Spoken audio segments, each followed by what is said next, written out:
आज हम करेंगे कम्युनिकेशन, जो कि हमारी यूनिट 4 है। इसके इंपॉर्टेंट क्वेश्चन और साथ ही साथ एक्सप्लेनेशन, साथ साथ हमारे कॉन्सेप्ट भी क्लियर होते चले जाएंगे। तो चलिए स्टार्ट करते हैं। स्टार्ट करने से पहले अगर आपको मेरी वीडियो अच्छी लगे तो प्लीज़ लाइक किया करो, सब्सक्राइब किया करो। फर्स्ट क्वेश्चन है, the English word communication is derived from the word communis या कम्युनिकेट या कम्युनिस्ट या कॉम्यून या कम्युनिज्म या कम्युनलिज्म या कम्युनियन या common sense. The word communication is derived from Latin word communis and communicate which means sharing, जिसका मतलब होता है शेयर करना। तो राइट आंसर क्या होगा? कम्युनिस एंड कम्युनिकेट। तो right answer option A. The connection between two or more people to exchange their knowledge ideas is communicate. जब हम एक दूसरे से अपने आइडियाज़ को एक्सचेंज करते हैं वो होती है कम्युनिकेशन, यानी कि संचार। ठीक है, नेक्स्ट क्वेश्चन है question number 2। The process of communication which one of the following is in the chronological order. हमें क्रोनोलॉजिकल ऑर्डर में बताना है। ऑप्शन ए है कम्युनिकेटर, मीडियम, रिसीवर, इफेक्ट या मैसेज। बी ऑप्शन है मीडियम, कम्युनिकेटर, मैसेज, रिसीवर या effect. C option है communicator, message, medium, receiver या इफेक्ट। और डी ऑप्शन है मैसेज, कम्युनिकेटर या मीडियम, रिसीवर, इफेक्ट। पहले तो हम देखते हैं, क्योंकि इनके थोड़ा नाम में चेंज हो जाता है, लेकिन हम प्रोसेस देखते हैं इसकी क्रोनोलॉजिकल कैसे चलता है। सबसे पहले होता है सेंडर, जिसको हम सोर्स भी कह सकते हैं, और इसमें हम कहते हैं कम्युनिकेटर, कि जो कि कम्युनिकेट कर रहा है। ठीक है, सेंडर हो गया, फिर उसने इनकोड किया, मैं फिर मैसेज आ गया। तो फिर चैनल के जरिए, जिसके जरिए हम आगे मैसेज, चाहे हम फ़ोन के जरिए बात कर रहे हैं, चाहे हम फेस टू फेस, जिस भी तरीके से हम बात कर रहे हैं, फेस टू फेस करें, जैसे हम अब यूट्यूब के जरिए अपनी बात पहुंचा रहे हैं, तो कैसे भी हम जब बात करते हैं, चैनल जो भी होगा। फिर होता है रिसीवर, जो रिसीव करता है, फिर उसको डिकोड, उसको वर्ड को देखता है कि डिकोड करते हैं। इनकोड होता है जब हम शब्दों को हम करते हैं कि क्या हमें बताना है, फिर मैसेज करते हैं। ठीक है, डिकोड होता है जब उसको हम सुनते हैं, समझते हैं जो भी उन्होंने मैसेज रिसीवर को भेजा। ठीक है, फिर होता है फीडबैक। फीडबैक जब भी हम उसके बारे में, जो भी उन्होंने हमसे कहा, जब हम रिप्लाई करेंगे वो होगा feedback.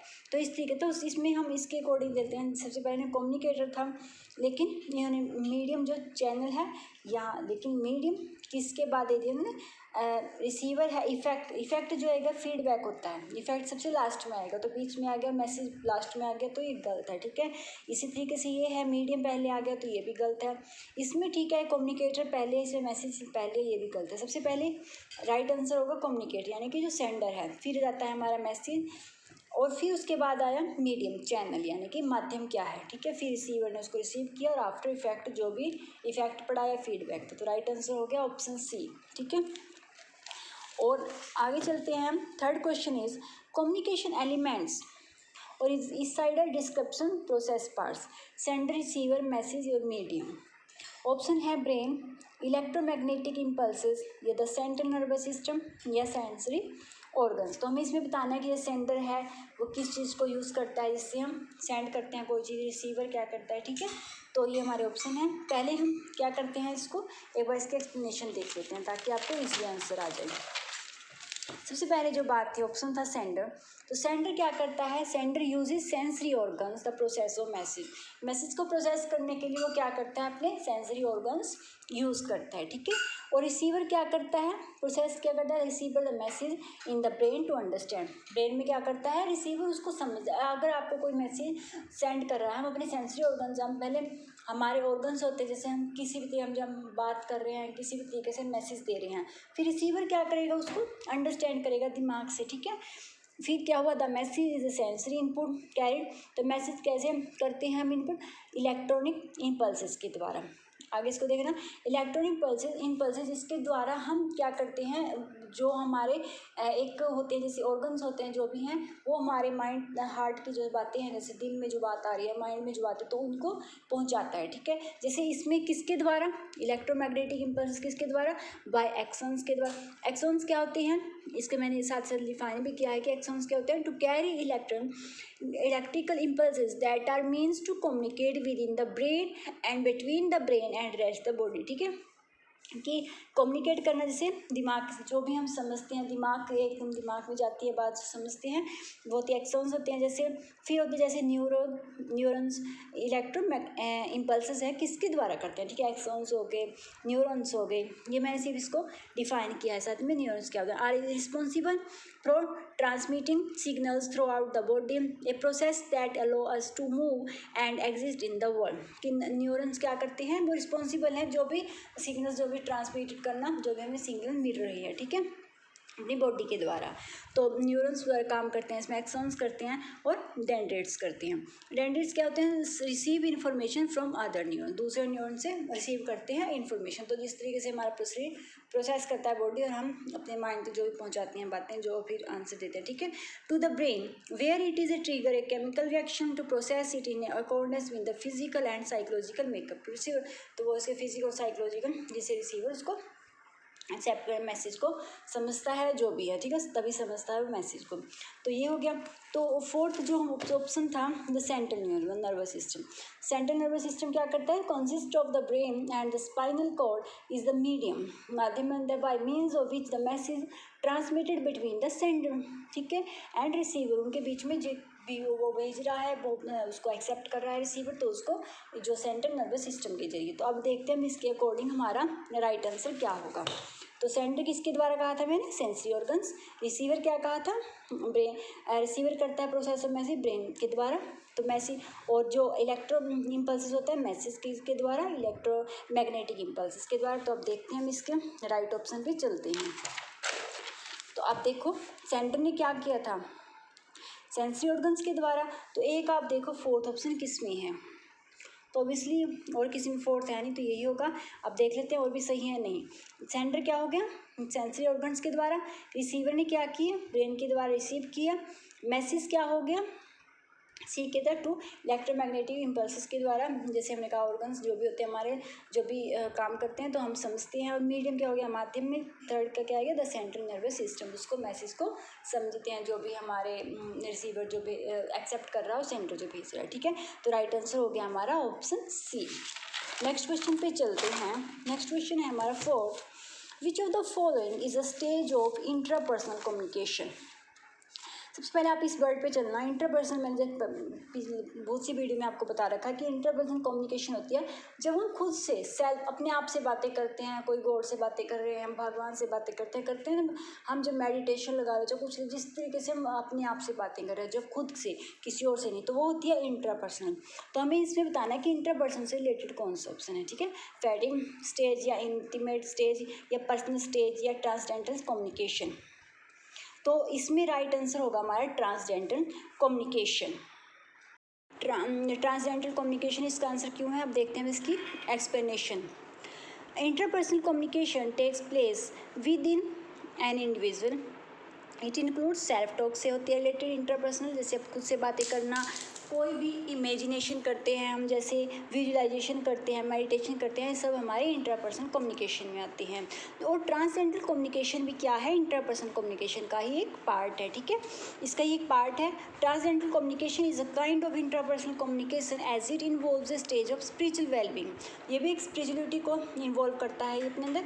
Communication that occurs between man and God, जब हम बातें कर रहे हैं भगवान से और अपने बीच, तो वो भी हमारी सेल्फ कम्युनिकेशन हुई, सेल्फ टॉक हुई, जब हम खुद से बात, तो वो इंटरपर्सनल कम्युनिकेशन के बीच में आता है। तो इसका राइट आंसर होगा ट्रांसडेंटल कम्युनिकेशन। अब हम देखते हैं कि फैटिक कम्युनिकेशन, पर्सनल या इंटीमेट स्टेज क्या होती है, ठीक है। कम्युनिकेशन देखो इसमें आपके क्या है कि साथ ही साथ आपके कॉन्सेप्ट भी क्लियर हो रहे हैं। अगर आपको ये है कि मैं सिर्फ कॉन्सेप्ट को लेकर ही बनाऊँ तो फिर वो भी मैंने वैसे बना रखे हैं काफ़ी वीडियो, लेकिन अगर आप क्वेश्चन के साथ चलोगे तो इससे हमें आइडिया भी हो जाता है किस तरीके से क्वेश्चन पूछे जाते हैं, और साथ ही साथ हमारे इनमें कुछ भी आओ तो आपको वो भी क्लियर हो जाता है कि इसका सारा ऑप्शन को क्लियर करते चलते हैं। ये सिर्फ कहने को 5 क्वेश्चन है, लेकिन हमारे काफ़ी कॉन्सेप्ट इसमें क्लियर हो जाता है। फैटिक कम्युनिकेशन क्या है, इज वर्बल और non verbal communication that has social function. Phatic communication एक वर्बल भी होते हैं, नॉन वर्बल भी होते हैं। Such as start to conversation, greet someone and say goodbye rather than informative function, ठीक है। तो ये होते हैं कि जैसे हम करते हैं ना, जैसे वर्बल या नॉन वर्बल हो गया, जैसे हम किसी से स्माइल कर रहे हैं, हमारे गेस्चर्स होते हैं, ये सब हमारे नॉन वर्बल में आते हैं। और जैसे हम किसी को साइन करते हैं, हाथ से करके गुड बाय कर रहे हैं जैसे, और जैसे हम बोलते हैं बाय या कुछ भी खुशी मनाए, कोई कन्वर्सेशन कर रहे हैं, तो वो सब बातें ये होती है फैटिक कम्युनिकेशन, ठीक है। अब आता है इंटीमेट स्टेज ऑफ कम्युनिकेशन क्या होती है। This stage is reserve for friends and relative. तो ये याद रखना कि जो हम दोस्तों में कि जो अपने ज़्यादातर रिलेटिव जो हमारे होते हैं उनसे जब हम बातें करते हैं, जो वो होते हैं रिलेशनशिप में जो होती है वो होती है intimate stage of communication. The degree of intimation depends upon the closeness of the relationship, कि जितने क्लोजनेस में हमारी रिलेशनशिप है जब उनसे बातें करते, देखो जब हम दोस्तों से बातें करें, अपने रिलेशन में बातें करें, हम किसी बाहर पर्सन से बातें करें, उनमें काफ़ी डिफरेंस होता है, ठीक है। तो वो होता है इंटीमेट स्टेज होती है जब हम अपने रिलेशन में बात करें। फ्रेंडली कम्युनिकेशन होता है जब हम नॉर्मली कॉन्वर्सेशन करते हैं, उसमें हमारे नॉन वर्बल भी है, वर्बल भी है। थर्ड है हमारी जो personal stage of communication, it introduce more personal elements into conversation. ये होती है अपनी पर्सनल की, ठीक है। During this period will lower our social guard a little, are prepare to explore our feeling, ठीक है।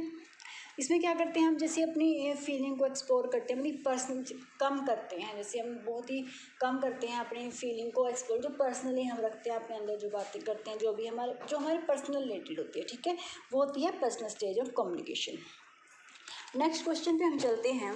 Fifth question is type of listener और कम्युनिकेशन और characteristics. Listener involve in communication कौन कौन से हैं? नॉन लिसनर, मार्जिनल लिसनर और एवेल्यूएटिव listener और एक्टिव लिसनर, ठीक है। और अब देखते हैं ऑप्शन क्या दे रखा है। Is engaged in information other than one needed, receive information without processing the significance in the context of communication, or looks into the relevance of the information for understanding its implication, plays need to the communicator information occasionally. तो अब पहले हम देखते हैं कि जो listener के जो इन्होंने अलग अलग पार्ट बताए हैं वो क्या होते हैं, ठीक है, ताकि आंसर देने में ईजी हो जाए। तो देखो जो नॉन लिसनर होते हैं वो होते हैं do not listen to all because they are genuinely disinterested in the subject. होते हैं ना, कई बार हम कोई बात कर रहे हैं लेकिन आज सामने वाले को उसको इसमें कोई इंटरेस्ट नहीं है, ठीक है, तो वो उसको सुनते नहीं है, उसको उनको नहीं पता, सिर्फ अपने मस्त हैं वो अपने काम में, चाहे फ़ोन में, उनको नहीं पता वो क्या बातें कर रहे हैं, सिर्फ पास में बैठे हैं, ठीक है, वो होते हैं डू नॉट, जो लिसन नहीं कर रहे, सिर्फ उनको, क्योंकि उनको उस बात में इंटरेस्ट नहीं है, ठीक है। और मार्जिनल लिसनर जो होते हैं hears and sound and some of the words but does not really listen, सुनते भी हैं और सुनते रहते हैं साउंड्स को, लेकिन क्या वो वास्तव में वो सुन भी नहीं रहते, उनको टॉपिक वो सुन रहे हैं लेकिन ध्यान उस पर नहीं दे रहे हैं, ठीक है। नॉन लिसनर होता है जो बिल्कुल भी उसको पता ही नहीं है क्या बातें हो रही है, लेकिन ये क्या होता है, सुनता तो है लेकिन वास्तव में वो जानता नहीं है कि बात क्या चल रही है, किस टॉपिक को, कोई गहराई से वो उसको नहीं पता।